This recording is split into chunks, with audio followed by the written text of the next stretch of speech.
Bonjour tout le monde, dans cette vidéo nous allons voir 5 animes à voir absolument. C'est parti!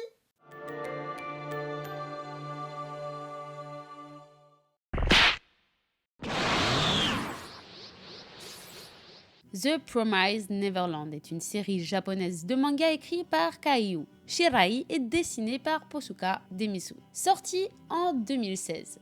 L'adaptation en anime quant à elle, venue en 2019. Emma et ses frères et sœurs sont des orphelins placés dans un établissement spécialisé du nom de Grassfield House. Les enfants y vivent une vie épanouie auprès de la femme qui s'occupe d'eux et qu'ils appellent maman. Mais pourtant, cette femme qui semble adorable cache de sombres intentions que Emma et Norman découvriront après le départ de l'une des leurs. En effet, celle qu'ils appellent maman autorise la livraison d'enfants à des démons. Ainsi, nos personnages devront tout essayer pour s'échapper de cet enfer. Une histoire très bien écrite et palpitante, des personnages attachants, une intrigue intéressante rendant cet anime captivant, bien réalisé, on aime son originalité et sa réalisation bien pensée.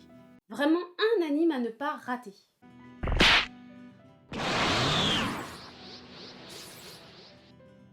Erased est un manga de Keisambe, sorti en 2012. Une adaptation en anime produite par le studio A1 Pictures est sortie en 2016. C'est en 2006 que Satoru Fujinuma, un mangaka qui n'arrive pas à avoir de succès, travaille comme livreur de pizza pour arrondir ses fins de mois. Introverti, il possède une particularité le rendant unique. En effet, il peut revenir quelques minutes en arrière avant qu'un accident ne se produise. Mais suite à un accident et un séjour à l'hôpital, notre héros se rappelle, alors qu'il n'était qu'un enfant en école primaire, qu'un dangereux criminel avait enlevé et assassiné ses camarades. Je trouve cet anime excellent, puissant, avec une narration fabuleuse, une réalisation réussite, tout est bien jaugé, calculé, le scénario, l'humour, les dialogues, les personnalités, tout est vraiment bien travaillé.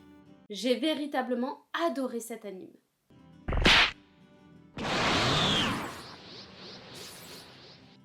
Fate Zero est une série de light novel sortie en 2006 écrite par Gen Urobuchi et illustrée par Takashi Takeuchi et sert de préquel au visual novel Fate Stay Night de Type Moon. Une adaptation en anime a été réalisée par Ei Aoki et produite par le studio Futable en 2011. 10 ans avant les événements de Fate Stay Night, pendant la guerre du Saint Graal, 7 grands mages, appelés Masters, nommés par le Saint Graal lui-même, vont invoquer cet esprit mythique et héroïque qu'on nomme Servants, pour se livrer dans une lutte acharnée pour ce Saint Graal justement qui offrirait au vainqueur la possibilité d'exaucer son vœu le plus cher. Après 3 guerres, une 4e commence et c'est ainsi que les mages s'empressent de rejoindre Fuyuki, le champ de bataille. Mais l'un de ces 7 masters du nom de Kirei Kotomin ne montre aucune envie d'acquérir ce Saint Graal, à l'opposé de Kiritsugu Emiya, qui fait son possible lui pour l'obtenir. Cette opposition et les luttes entre masters et servants constituent l'histoire de l'anime. Ici, on a affaire à un anime de grande qualité, possédant une BO magnifique, avec des personnages plus matures et intrigants, possédant chacun leurs propres histoires. On est happé par les relations humaines qui en découlent, même si petit bémol sur le fait que l'anime ne s'attarde pas en détail sur chaque histoire des personnages. L'anime nous propose des réflexions sur l'humanité et les idéaux, mais aussi sur nos aspirations profondes. L'anime a quelques ratés aussi sur le fait qu'on a parfois l'impression que les personnages ne sont pas assez travaillés et un peu plats, ainsi que des intrigues peu détaillées, explorées, et un manque d'action peut-être, en sachant quand même que chaque action ici a du sens. Alors donc peu d'action, mais de qualité. Mais en tout cas, rien qui détruira l'envie de connaître le fin mot de l'histoire. Bref, pour ma part, j'ai adoré cet anime qui est certes pas parfait, mais tout de même très intéressant.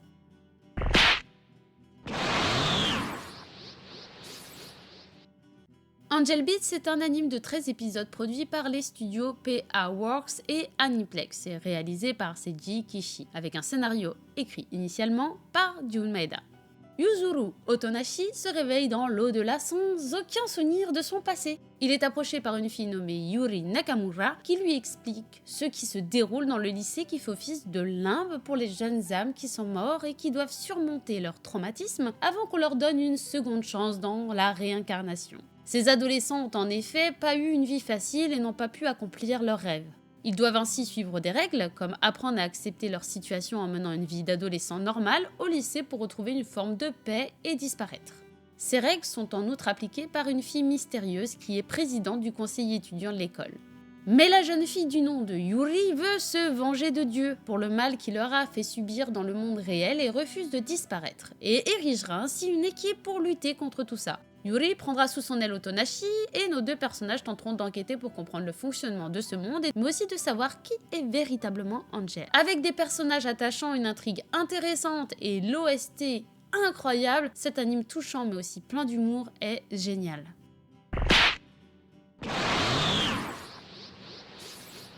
Bakuman est un manga écrit par Tsugumi Ohba et dessiné par Takeshi Obata, les auteurs de Death Note sorti en 2008. Une adaptation en anime a vu le jour avec 3 saisons de 25 épisodes en 2010. Moritaka Mashiro est en 3e année de collège. Doué pour le dessin, il est le neveu d'un mangaka qui a eu du succès avant de mourir dû au surmenage et au rythme infernal des mangakas, et cela dans l'indifférence due à un manque de popularité.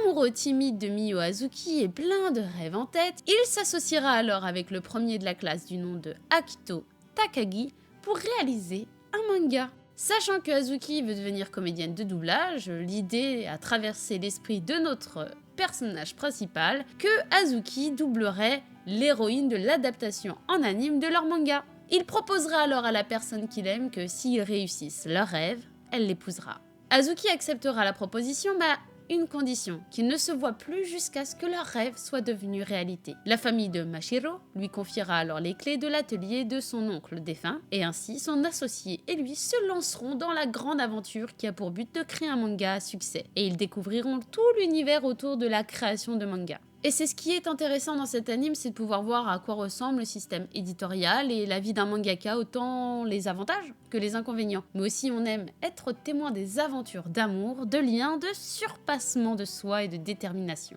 Voilà pour cette vidéo, j'espère que vous l'avez appréciée. Si c'est le cas, n'hésitez pas à mettre un petit pouce bleu, à vous abonner et à la partager. En attendant la prochaine, je vous dis bon anime à tous. Bye bye.